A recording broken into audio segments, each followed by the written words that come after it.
Imagine this, you're sitting at your kitchen table scrolling through your emails, and here it is, your credit card bill. Now you're staring at two buttons, pay in full or carry a balance. One part of you says pay it all, stay out of debt. But then you remember hearing that carrying a balance can actually help build credit. So what do? Let's figure this out. A credit card balance puts a burden on your bottom line, but what about credit score? The notion that revolving a balance can help your credit is a stubborn credit score myth. In reality, paying your credit card in full each month is best both for your wallet and your credit health. If you regularly use your credit card to make purchases but repay it in full, your credit score will most likely be better than if you carry a balance from month to month. Here is why. One of the top factors in your credit score is something called credit utilization, basically the percentage of your available credit that you're actually using. For example, say you have a $10,000 credit limit. If you are carrying $1,000, that's 10% utilization. Generally, the lower this percentage, the better it is for your credit score, which is why people with top scores usually keep their utilization in single digits. So what's the magic number? The goal is to stay under 30% utilization, but aiming for single digits or even 0% gives you a better chance for a stellar score. Just remember that keeping utilization low is only part of the picture. You also want to be on top of other key factors. Paying your bills on time, keeping old accounts open to build history, having a mix of credit types, and avoiding unnecessarily new accounts. So it's all about the balance, literally and figuratively. Keep things under control and you'll be fine. So you're at a crossroads. You've been swiping your card for everything, groceries, gas, even for occasional latte. You're racking up those points and getting a bit of cash back too. But now you're wondering, should I pay it all or keep a little balance? I think we need to discuss the pros and cons of paying it in full. First off, paying in full means no interest. Credit card companies love it when you carry a balance because that's how they make money, charging you interest on everything you don't pay off. And with an average credit card interest rates around 17%, those fees can add up quickly. Pay it off in full by the due date and you're golden. No interest, no extra fees, just the satisfying feeling of being debt-free for the month. Starting the billing cycle with zero balance usually activates a grace period on new purchases, giving you 21 to 25 days to clear the new balance before the interest kicks in. But remember, this only applies to purchases. Cash advances, they start racking up interest immediately. It's like a mini vacation from fees. Use it wisely. Paying off the full balance makes things so much simpler. Yes, minimum payments may sound budget-friendly, but they're calculated on a super low rate, and it's usually between 2 to 5% of your balance, meaning you could be paying for decades if you stick with the minimum. Paying it all off helps you avoid that trap and keeps you borrowing only what you can pay back comfortably next month. When you pay off the balance each month, it shows the credit card issuer that you know how to handle debt. They might reward you with a credit limit increase or even offer one automatically. This can give you more financial flexibility. But don't get carried away. Only increase your limit if you can afford higher monthly payments without maxing out your card. Using your card regularly and paying it off in full builds a rock-solid payment history. And lenders love that. A consistent record of paying on time and in full can improve your credit score, meaning better terms and higher credit offers in the future. It's a win-win for your financial reputation. Yep, paying the balance in full before the statement closes can sometimes make it look like you're not using much credit at all,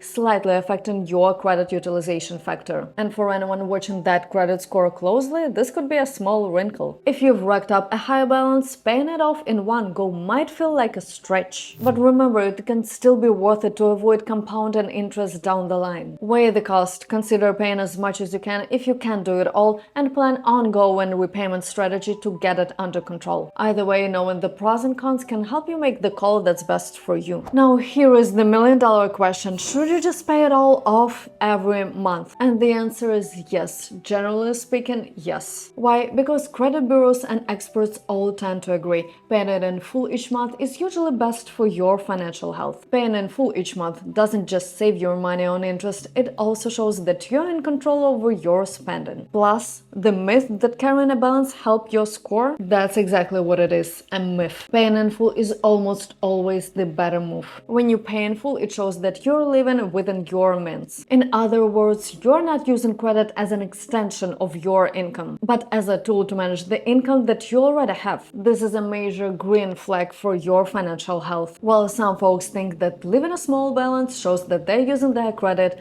the credit bureaus and FICO don't actually reward that. So there is no need to keep a balance just to show activity. However, if you are carrying a balance, keep in mind that your credit card issuer typically reports your balance at the end of the billing cycle. That means your balance on that specific day is what reported to the credit bureaus and influences your credit utilization. So theoretically, you could have a small balance on that day and pay it off the next day, showing some usage without incurring interest. But remember, chasing the perfect credit score can lead to more hassle than it's worth. And honestly, watching this video will be more helpful than carrying a balance. When it's time to pay, refer to your credit card statement for two numbers: your statement balance and your current balance. They sound similar, but they're key in different ways. This is what you owe at the end of your last billing cycle. It doesn't include any purchases made since. Paying the statement balance in full by the due date keeps you interest-free. And this is the total amount you owe right now, updated to include all recent purchases. If you're unsure how much to pay, just reach out to your card issuer. They can tell you exactly what it would take to clear the balance. While paying in full each month is ideal, we know it's not always possible. If that's the case, aim to pay more than the minimum to minimize interest and avoid potential financial strain. Let's say you got a tight month and all you can swing is a minimum payment.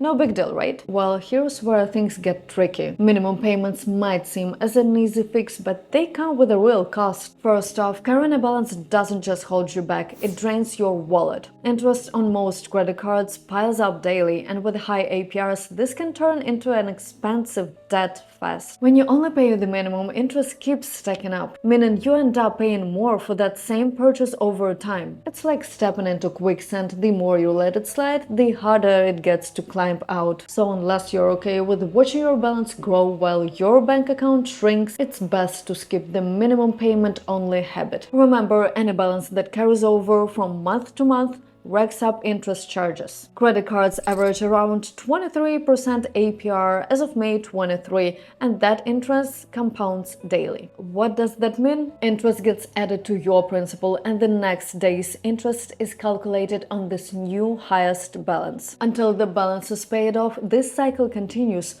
growing your debt even if you're not making new purchases. Let's look at the example. Say you bought a $1,400 laptop and charge it to your credit card. You could pay the $1,400 right away, but that might make your month tighter than you want it to be. So you decide to carry a balance and pay $100 per month instead. With the 23% APR, it'll take you 17 months to pay off that laptop and cost you an extra of $245 in interest. That's about 15% of the laptop's price, just in interest. And the more debt you carry and the less you pay each month, the more interest costs pile up. This is how people often end up in a credit card debt trap. One laptop might not seem as a big deal, but it's easy to keep using your card and adding up to the balance. Before you know it, you are caught in the cycle of high interest payments. Avoiding that pattern is key from keeping your credit card debt from turning toxic. Now, of course, life isn't always predictable. Sometimes carrying the balance might be necessary, like for unexpected bill or a big planned purchase. If that's the case, don't stress it, just make it a part of a bigger plan to pay it off over the next few months. So while carrying balance isn't ideal, it's okay if you need to. Just be sure you're staying in control. If you're under financial stress and can't afford to pay your card balance in full, it's better to pay as much as you can each month. Every bit helps chip away at the compounding interest you'd otherwise pay. And a little effort can go a long way. A carefully planned budgeting, finding extra dollars by cutting discretionary spending, or even avoiding certain splurges can help get that balance down faster. Another smart move: if you're making a big purchase, consider alternatives to the credit card. A personal loan, for example, usually offers the lower interest rate than most of the credit cards. That way, you're paying less in fees and interest, keeping your money work for you instead of the bank. Paying off your credit card debt is a reliable way to boost your credit score,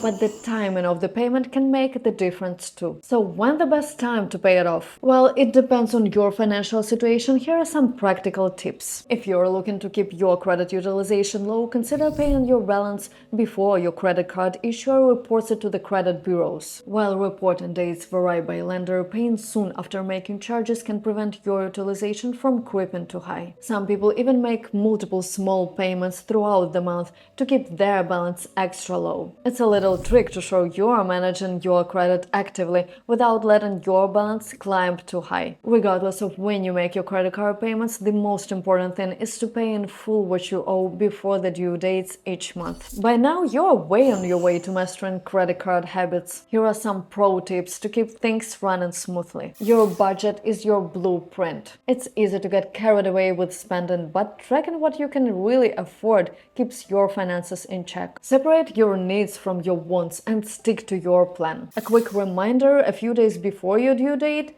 a lifesaver. Use your bank's app to set up alerts so you've never caught off guard. Once a year, check your credit report for any mistakes or suspicious activity. It's like a financial health check. New card offers can be tempting, but stick to what works for you. More isn't always better, and too many cards can make things harder to manage. If you wouldn't buy it with cash, don't buy it with credit. If it's not in your checking account and your monthly budget, it's likely best left on the shelf. Rewards cards are awesome for earning cashback or even free travel, but don't let points dictate your purchases. Stick to your spending habits and let rewards come naturally. Regularly use your card, even for small charges, but keep your account in good standing. Inactivity could lead to your issuer closing your account after months without use. Sometimes life throws curveballs and carrying a balance happens. Just make sure you have a realistic, doable plan to pay it down over time. This habit sets you up for success, helping you make most of your credit